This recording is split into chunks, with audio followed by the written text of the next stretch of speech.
இந்த வீடியோவில் நம்ம பார்க்க போகிறது எழுத்திலக்கணம். தமிழ் எழுத்துக்கள் முதல் எழுத்துக்கள் சார்பெழுத்துக்கள்னு 2 வகையாக பிரிக்கப்படுது.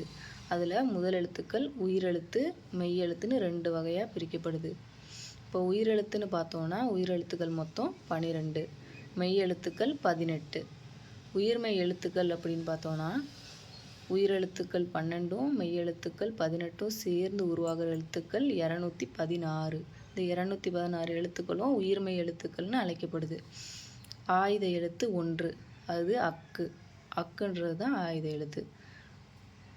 மொத்த தமிழ் எழுத்துக்கள் பொறுத்த வரைக்கும் உயிரெழுத்துக்கள் 12, மெய்யெழுத்துக்கள் 18, உயிர்மெய் எழுத்துக்கள் 216, ஆயுத எழுத்து 1, இவையெல்லாம் சேர்ந்து 247 எழுத்துக்கள் மொத்த தமிழ் எழுத்துக்கள். உயிரெழுத்துக்கள் 2 வகைப்படும்: உயிர்க்குறில், உயிர்நெடில்.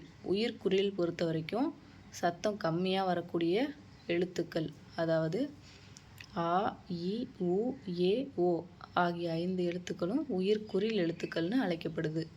உயிர்நெடில் எழுத்துக்கள் 7. உயிர்நெடில் எழுத்துக்கள்னால் சத்தம் அதிகமாக வரக்கூடியது.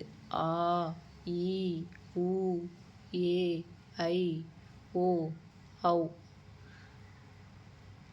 இது மாதிரி சத்தம் அதிகமாக வரக்கூடிய எழுத்துக்கள், உயிரெழுத்துக்களில் உள்ள சத்தம் அதிகமாக வரக்கூடிய எழுத்துக்கள்லாம் உயிர்நெடில் எழுத்துக்கள்னு அழைக்கப்படுது.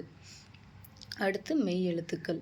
மெய் எழுத்துக்கள் 3 வகைப்படும்: வல்லினம், மெல்லினம், இடையினம். வல்லினத்தை பொறுத்த வரைக்கும் கசட தபர வல்லினம்னு சொல்லுவோம்.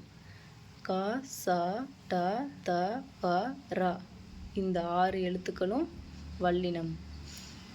மெல்லின எழுத்துக்கள் ஞ, ஞ, ந, ந, ம, ந, ஞஞன, நமன இந்த 6 எழுத்துக்களும் மெல்லின எழுத்துக்கள்னு அழைக்கப்படுது. இடையின எழுத்துக்கள் 6: ய, ர, ல, வ, ல, ல, யரள, வளல இந்த 6 எழுத்துக்களும் இடையின எழுத்துக்கள்னு அழைக்கப்படுது.